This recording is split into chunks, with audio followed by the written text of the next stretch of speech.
At this point, you have learned about the Middle Passage and the slave trade as it occurred in North America. And here's the triangular trade on the right, that you're familiar with at this point. We'll get back to North America very soon. However, I think it's important for us to now turn our attention to Brazil, which I've indicated here on the map, or the world map here. Um, for one, I think it's important to look at Brazil because I'm trying to provide a more global perspective in this course. And also, the large scale sugar plantation actually gets its start in Brazil and then sort of serves as a model for plantations throughout the Caribbean and somewhat in the southern British colonies of North America. The slave trade in Brazil should also serve as somewhat of a contrast to that of North America. Um, so anyway, here let's move on to the next slide now. Okay, this is a map indicating the movement of people basically throughout the transatlantic slave trade. Although many people fail to recognize this, Brazil ends up receiving about 10 times the number of slaves as that of North America. And you can see the huge numbers, the shifts going from Africa to Brazil and the Caribbean here on the map. In fact, it's about 4 million. Um, Actually, only about 5% of the African slaves are transported to what will become the future United States. And over 40% of these people are transported to Brazil. So Brazil is a huge player in this game. Um, so I guess the next question would be, who took slaves to Brazil? I guess we need to sort of understand the genesis of this. So in order to cover this, we need to rewind back to the Portuguese. Remember in a recent lecture we learned that Vasco da Gama of Portugal was able to circumnavigate or basically sail around Africa, and this was really important because it ended the Muslim and Italian monopoly on the traded goods from the East, right, from the Orient. And this basically allowed the Portuguese to uh, trade with the Asians directly. So let's move on to the next slide. And approximately in about 1500, a Portuguese fleet was on its way to the Orient, to the East, and it was blown off course. The captain was Pedro Alvares Cabral, and his crew basically got to Brazil by accident. The ship was on its way to India, to the Orient, as I mentioned, on its way to India to get things such as spices, right? Things that people in Europe were interested in at that point. It was blown off course, and it ended up landing in Brazil. And the land was larger than Europe, and they sent news home to Lisbon from everything I've read on how large this land was. And remember, Lisbon is sort of the center of Portugal. It's home to sailors and investors alike. Uh, Da Gama had just rounded Africa a few years earlier, and the Portuguese were absolutely shocked at how trusting the natives were whenever they landed here. And this is sort of indicated, Gabral's entrance into Brazil is sort of indicated in this painting right here. But from everything I've read, the Indians were just shocked at the natives were of how trusting. I'm sorry, the Portuguese were just so shocked at how trusting these natives were whenever they got there. There weren't any Incans or Aztecs for them to conquer, as we've talked about before with the Spaniards. The only item of interest really here was a tree known in Europe as Brazil wood. And there certainly is mining that takes place much later, more towards the north and the west. But that's the only thing that's really of interest initially is Brazil wood. So let's move on to the next slide. What ends up taking place is Portugal ends up sectioning off Brazil's coastline to rich investors. The only problem was they couldn't send Portugal's population there because Portugal's population is basically just way too small. So they end up turning to these trusting natives that are already living there. And they basically for either forced or bribed them into slavery, much like the Spaniards had done, right? Um, or will do. And of course, the natives don't really get this because the natives are rather communistic. They don't understand the concept of overproduction, right? They don't have this market philosophy like the Europeans do, and the overproduce goods to sell them. So I guess you could say they're not really used to working for another man. They're rather communistic in many ways, and the natives end up really dying off uh, rather quickly from overwork and more so than that, all of the European diseases that they are exposed to. So by about 1600, the Portuguese end up turning to Africa for their labor. The Portuguese had recently colonized Southwest Africa, including modern-day Angola. This is where a large amount of the slaves are going to come from and are going to be transported to Brazil eventually. And you can see Angola here on the map that I have in the upper left-hand corner. Um, they were basically, as we've mentioned before with the Middle Passage, were transported much like sheep or cattle would be transported. And quickly, even Portugal's own population is going to become about one-tenth African, particularly in Lisbon, even higher than that. And slaves are used for household tasks, for emptying sewage, footmen, very huge assortment of tasks that they were used for in Lisbon. And of course, they want to make up eventually the huge population in Portugal, and I'm sorry, in Brazil. In fact, the Portuguese treat Africa, particularly Angola, is really an infinite resource of slaves. By the end of the 16th century, many owners have built their wealth uh, in order to uh, purchase these slaves. They initially build their wealth with the natives, but eventually are able to purchase these African slaves. Um, but I think it's important to talk quickly about Africa because I think it's important for us to understand the African perspective towards slavery because it's very different than the European one, and more specifically, the concept as it pertains to Portugal. There was an absence of private property, really, um, in Africa. People didn't own rights to land like Europeans did. The property was shared. People still tried to expand their wealth, but they did this through people, basically. The more wives they had, the more children they had, the more pawns they had.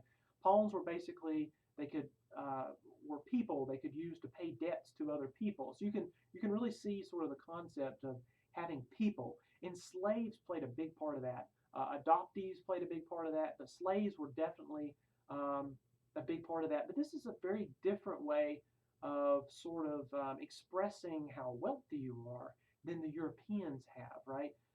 African chiefs would often pull in people with skills under them, and these people were often slaves, and they would make the chiefs look better, right? And the slaves could achieve uh, greater status. They weren't always fixed. They could achieve greater status through things like such as military service. Um, However, I think it's important to mention that the general perspective was that slaves were on the lowest rung of the social ladder. People knew if you came from a slave family. They could tell by your name if you had come from a slave family. So there's definitely a stigma there of someone being a slave. Um, uh, you could get, but I think it's important to mention though that you could get out of slavery, and there was this idea really of reciprocity that existed between slaves and slave owners. You know, the slaves were always good to the owners as long as the chiefs were good to the slaves. So there's not that concept of property of chattel is not as evident as there is with the Europeans. And again, expressing your wealth, I know this is hard for us to wrap our minds around, many of us, but it's how many people you obtain. And in fact, slaves could actually own slaves. As hard as that as difficult as that may sound, slaves themselves could actually own slaves. Um, but prior to the arrival of Europeans, Africans were not ever sold. Africans were obtained mostly through warfare. Um, Africans had political conflicts, like Asia, and anywhere else, like Europe, um, but they were mostly obtained whenever they would fight each other, right? So mostly through warfare. Um,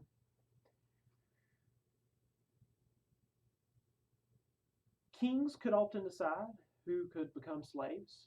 Also, um, in fact, I think it's important to mention that kings could decide if a slave was to be slaughtered or if a slave could be arbitrarily sold to Europeans once Europeans um, entered that market. So it was not unusual for for slaves to sort of be sacrificial in many ways, not have a lot of autonomy, but it's hard for us to wrap our minds around. It's a different concept than the Europeans. So, what do Europeans have really that the Africans won't? Well, the Europeans have guns, they have swords, they have alcohol, and it's not that the Africans didn't have access to guns and swords and things like this, but the Portuguese and eventually Europeans in general are able to provide these much cheaper than they can get from the Arabs through these trade across the Sahara Desert. So they're able to get them a lot cheaper. Um, so the Portuguese are going to start trading with places like Angola, and as you can see here, the people who they're going to trade with are living on the West Coast. And this is actually going to provide people living on the West Coast with power that they never have had before. Most of the people who have a lot of power live in the northern and western part. They live along the area or in the interior of Africa, along the area where they have access to these trade routes to the Arabs across the Sahara Desert. So it's really going to provide a lot of wealth to the people in West Africa as well. So the West Coast people can now challenge the people living in the interior, and they've in the past have had to bow to them. So what do? Often they go to war with people in the interior, and they produce more slaves for the Europeans, and that in turn allows them to gain more guns and swords, and it creates more warfare in many ways. So I guess there's a huge economic imbalance here that's going on with Africa, and a huge population of Africans that are going to go to the Americas. So I guess the next question is, why do they need all these slaves? Why do the Europeans need all these slaves? And the answer is sugar, which you can see here in the bottom right-hand corner. Sugar was a spice. It was a medicine. But it could also do things like mask the flavor of rotting meat.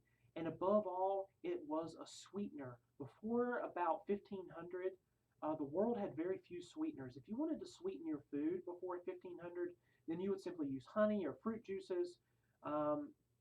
And in particular, sugar was being used with things like coffee and tea that Europeans were starting to consume. And these became popular additions to the European diet. They were especially valued as stimulants and comfort for the new European factories. As more factories are being produced as well, it just increases that. So yeah, it's a huge market. The products and in turn fed the markets of the Atlantic world with cheaply manufactured goods such as hose and cast iron pots. Plantations in Europe had been small, but Brazil's land now offered big big possibilities for these new markets. And sugar, and I think it's important to mention, sugar was becoming quickly huge. It was a big deal. In fact, in 1598, we can't quite verify this, but a traveler actually noted that Queen Elizabeth's teeth were black from the use of so much sugar. So sugar is quickly becoming consumed by people living in Europe. And of course, we can expect these sugar plantations end up springing up all throughout northeastern Brazil, where sugar grew very well. And these spring up as early as the 1530s. Um, uh, it's not going to take long until Brazil is going to be the world's leading sugar producer. And the owners, they live like lords. A lot of the mills actually had slave prisons, and things like that. But we'll talk more about the experiences of the slaves and really the experiences of the owners as well in class. All right, but I think it's important now for us to move on to the next slide and sort of wrap up this lecture. All right, so I want us to focus more on the treatment of Africans in class. And let's see, time for a fact review here.